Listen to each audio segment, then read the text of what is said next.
Happy Freedom Month from Grunt Style, everybody. As many of you know, Grunt Style is celebrating our nation's birthday all month long with Freedom Month. You're going to be seeing the Bill of Rights quite a bit. We're going to be discussing that, the first 10 amendments of the Constitution. Now more than ever, you should always be aware of your rights as a patriotic American, and we're going to start with the First Amendment. The First Amendment states, Congress shall make no law respecting an establishment of religion or prohibiting the free exchange thereof, or abridging the freedom of speech, or the freedom of press, or the right of the people to peacefully assemble and to petition the government for a redress of grievances. Well, what does this all mean? Well, the First Amendment provides several protections of our rights. The first part of this amendment is the freedom of religion. It's very important that you understand that this prevents the government from creating or favoring a religion. This is America. You can pray to whoever you see worthy. It's none of our business, and we don't want to know. Number two is the freedom of press. Expression is one of the most fundamental individual liberties protected by the Bill of Rights, as democracy depends upon our free exchange of ideas for its growth.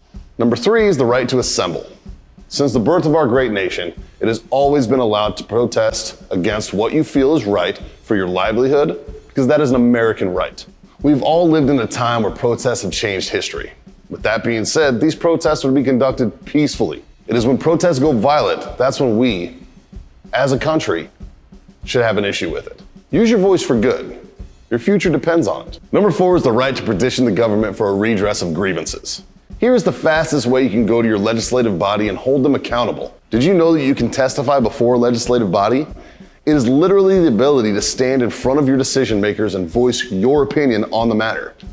It is the people's way of communicating with legislators and representatives on matters that require change. I know I've covered a lot, but does this mean you can do and say whatever you want without consequence? No. No, you cannot. Do not use your freedom of speech to endanger anyone, including yourself. You still need to use some common sense, which we all know that can be difficult for some. Be sure to catch the next amendment.